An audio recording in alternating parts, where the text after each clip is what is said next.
Au nom du Père et du Fils et du Saint-Esprit, ainsi soit-il. Le 3 septembre, nous avons fêté le pape Saint Pie X. Ce pape est célèbre pour avoir cerné et condamné fermement l'hérésie du modernisme.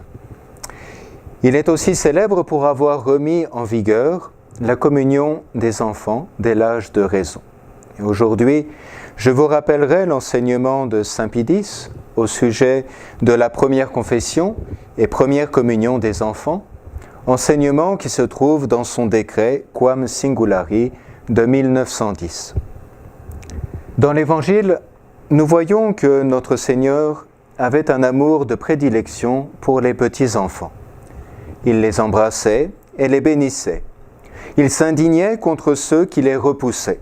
« Laissez venir à moi les petits-enfants, et ne les empêchez pas, car le royaume des cieux est à ceux qui leur ressemblent. » Et notre Seigneur aimait l'innocence et la simplicité des enfants. En vérité, je vous le dis, si vous ne devenez semblables à ces petits, vous n'entrerez pas dans le royaume des cieux. Quiconque se fera humble comme ce petit enfant, celui-là est le plus grand dans le royaume des cieux. Et quiconque reçoit en mon nom un petit enfant comme celui-ci, me reçoit. En souvenir de ces faits, l'Église donnait la Sainte Communion aux petits enfants dès leur baptême, sous la forme de quelques gouttes du précieux sang. Cette pratique dura jusqu'au XIIIe siècle dans l'Église de rite latin. En 1215, le 4e concile de Latéran, du Latran, prescrivit la confession et la communion à tous les fidèles ayant l'âge de raison, y compris les enfants. De là, la pratique de l'Église latine changea et les enfants ne furent admis à la communion qu'à partir de l'âge de raison. Cependant, des erreurs furent commises sur la détermination de l'âge de raison. Certains estimèrent que l'âge de raison pour recevoir la communion signifiait avoir une connaissance assez complète du catéchisme. En conséquence, l'enfant n'était admis à la première communion qu'à l'âge de 10, 12, 14 ans ou même plus. Faire cela, c'est oublier que la communion n'est pas une récompense pour des bonnes notes de catéchisme, mais un remède à la faiblesse humaine. L'enfant a besoin de la Sainte Communion pour garder son innocence. Le Concile de Trente dit « L'Eucharistie est un antidote qui nous délivre des fautes quotidiennes et nous préserve des péchés mortels. » Une seconde erreur était de ne pas admettre à la confession les enfants avant leur première communion. Et en conséquence, l'enfant pouvait rester dans le péché, peut-être grave, jusqu'à l'âge de 10, 12, 14 ans ou même plus. En effet, l'enfant peut commettre un péché dès qu'il peut discerner le bien du mal et choisir volontairement ce qui est mal.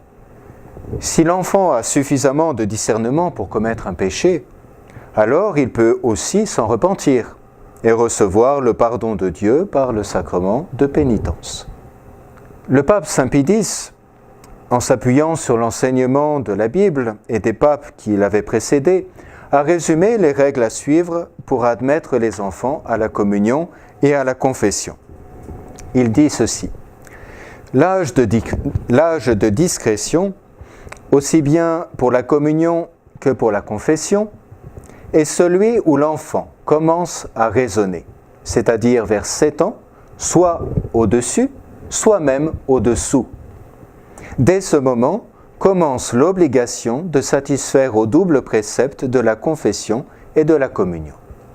Le pape dit aussi, pour la première confession et la première communion, point n'est nécessaire une pleine et parfaite connaissance de la doctrine chrétienne.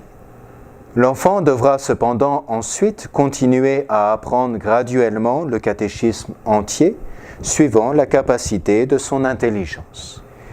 Le pape dit aussi, la connaissance de la religion requise dans l'enfant pour qu'il soit convenablement préparé à la première communion et qu'il comprenne, suivant sa capacité,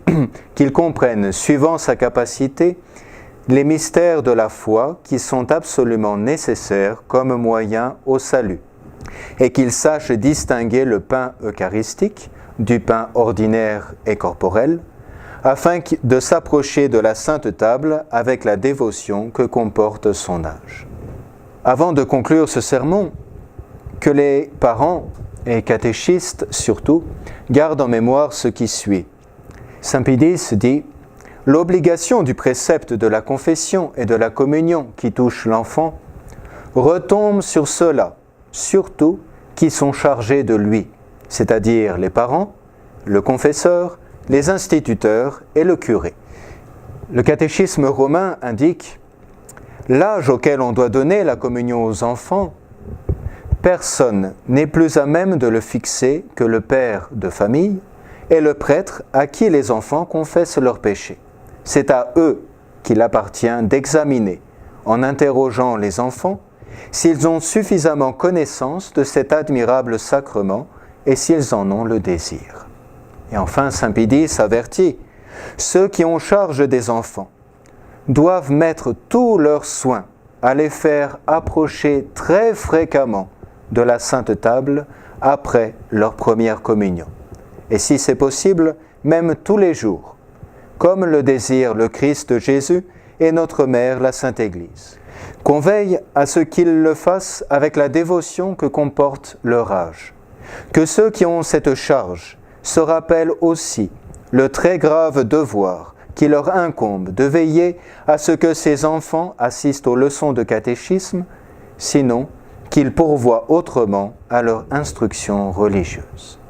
Au nom du Père, et du Fils et du Saint-Esprit, ainsi soit-il.